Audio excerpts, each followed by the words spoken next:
ये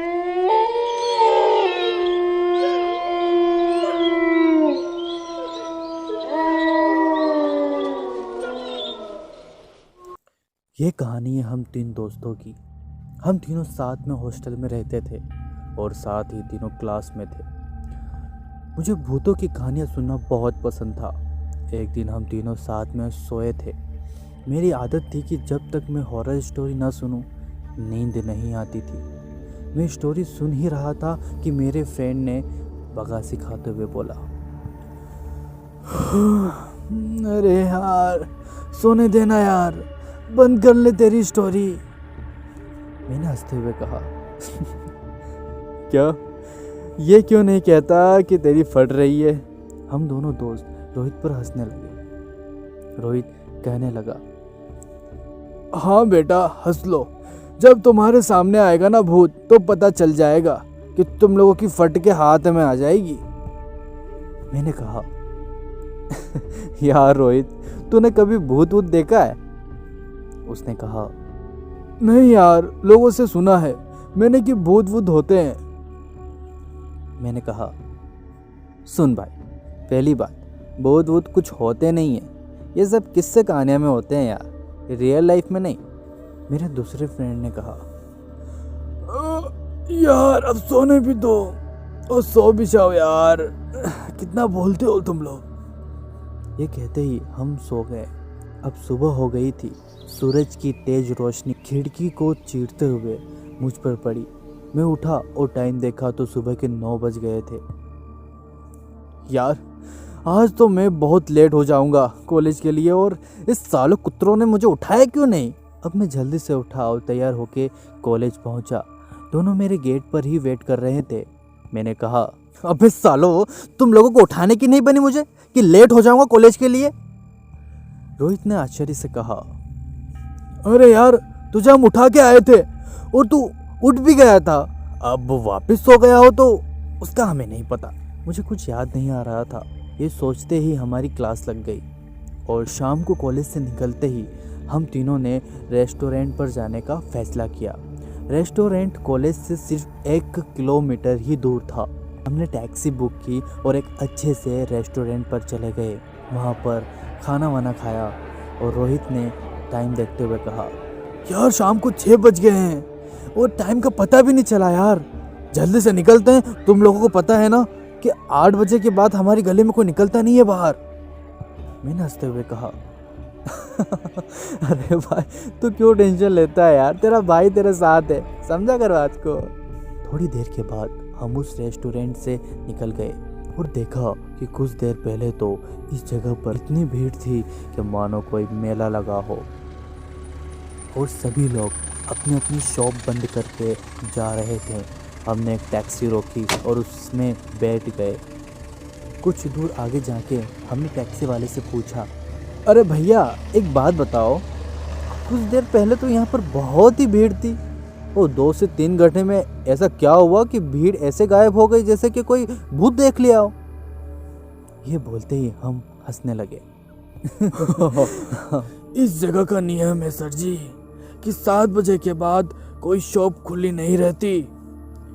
मैंने पूछा, ऐसा क्यों? ड्राइवर ने कहा, करीब 2 साल पहले की बात है।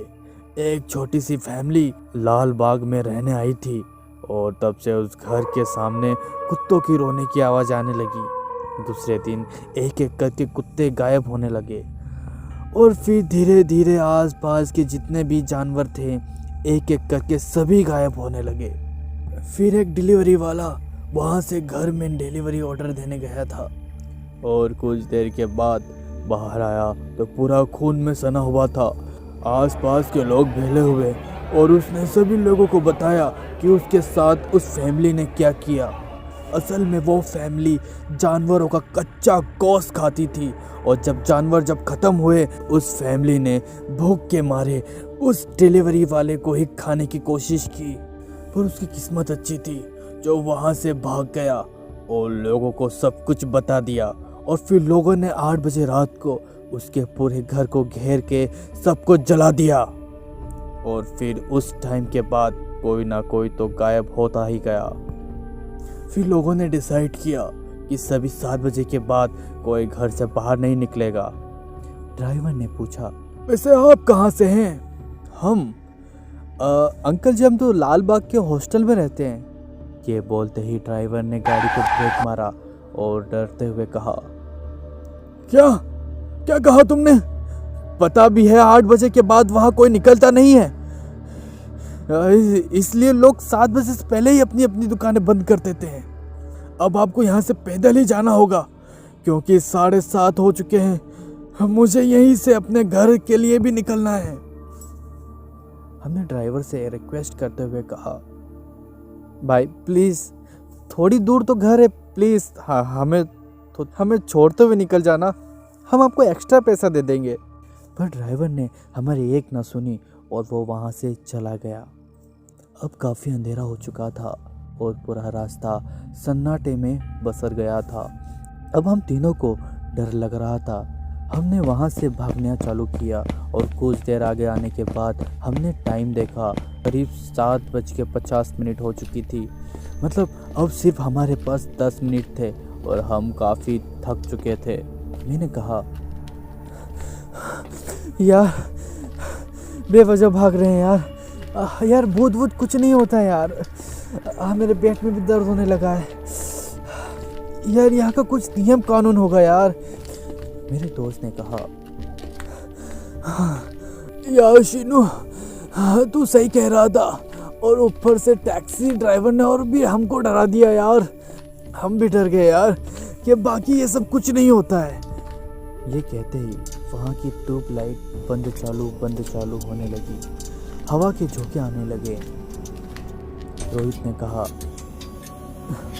यार पता है मैंने यहाँ लोगों से सुना था कि अगर ये ट्यूबलाइट बंद चालू हो ना तो इसका मतलब है यहाँ पर कोई आसपास कोई शैतानी ताकत है। रोहित अपनी बात को ख़त्म कर ही रहा था कि तभी ट्यूबलाइट पूरी तरह बंद हो गई। तभी मुझे कुछ झाड़ियों में 2 आँखें दिखी, वो आँखें चमक रही थी। मैंने उसके पास जाके देखा तो वहाँ एक काली बिल्ली थी जो मुझे देखकर भाग गई। मुझे अपनी जान में जान आई और तभी ट्यूबलाइट वापस चालू हो गई। अब रोहित बहुत डर गया था। रोहित ने कहा, यार भाई चाहे भूत हो या ना हो, हमें इनसे कोई मतलब नहीं है, हम यहाँ से चलते हैं ना यार, प्लीज़ यार, थोड़ी दूर है घर, प्लीज़ यार भाई चलते हैं ना यार। अब रोहित रोने लग गया था। मैंने कहा, अच्छा ओके तू रो मत, हम चलते हैं यार। हम तीनों घर के लिए फिर से दौड़ने लगे और कुछ देर के बाद घर पहुंच गए। जैसे ही मैं घर के अंदर पैर रखने लगा, मुझे ऐसा लगा मानो कोई अभी अभी मेरे पीछे से निकल गया हो। मैंने अपना वहम समझ के टाल दिया और जब टाइम देखा तो रात के करीब 8:30 हो चुके थे। मतलब हम 30 मिनट तक बाहर थे। मैंने अपने दोस्त को बताया, देखा 8:30 हो चुके हैं पर हमारे साथ ऐसा कुछ नहीं हुआ जैसा वो बता रहा था यार, सब बकवास वाली बात है, मतलब ये सब मन गढ़ंत कहानी है यार। और तभी किसी ने बाहर से दरवाजे को नॉक किया, मानो हमारे शरीर में रूह ही ना हो। हम तीनों एक जगह पर जैसे जम से गए। अरे होगा कोई बाहर का स्टूडेंट यार, टेंशन क्यों ले रहे हो, मैं देखता हूँ ना जाके। रोहित ने मुझे पकड़ लिया और कहा, नहीं यार नहीं, मैं तेरे हाथ जोड़ता हूँ यार, तुझे मेरी कसम है, तू दरवाज़ा नहीं खोलेगा चाहे कुछ भी हो जाए यार। मैंने उसको संभाला और ओके कहते हुए वो आवाज़ बंद हो गई। फिर हम 10 बजे के आसपास सो गए। सुबह हुई, कॉलेज के लिए निकले और हमने देखा कि कॉलेज के बाहर कुछ हमारे सीनियर लोग खड़े हुए थे। सभी स्टूडेंट्स को बुलाया और कहा, देखो दोस्तों, कोई भी स्टूडेंट रात के करीब 8 बजे के बाद लाल बाग के चौराहे से गुजरेगा, उसको मैं 10,000 रुपया दूंगा।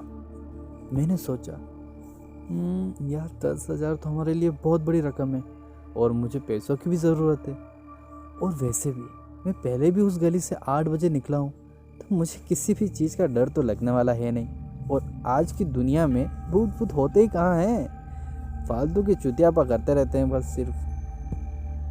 यही सोचते ही मैं रेडी हो गया। मेरे दोस्तों ने मुझे जाने के लिए मना कर दिया पर मुझे जाना था। फिर रोहित ने कहा, तू जा तो रहा है, पर अपना ध्यान रखना यार। तू एक काम कर, अपना लाइव लोकेशन मुझे सेंड कर दे। कभी तुझे देर हो जाएगी तो कहीं रुक जाएगा तो हमें पता तो चल जाएगा। मैंने हाँ में जवाब दिया और लाइव लोकेशन शेयर कर दी। फिर रात के करीब 8 बजने ही वाले थे और मेरे सभी दोस्त रूम में चले गए और मुझे बाहर कर दिया। अब 8 बज चुके थे। बाहर की ओर निकला और फिर शुरू हुई वो भयानक रात। पार्ट 2 सुनने के लिए अभी चैनल को सब्सक्राइब करें और बेल आइकन दबाना ना भूलें। मिलते हैं फिर पार्ट 2 में, तब तक के लिए टेक केयर।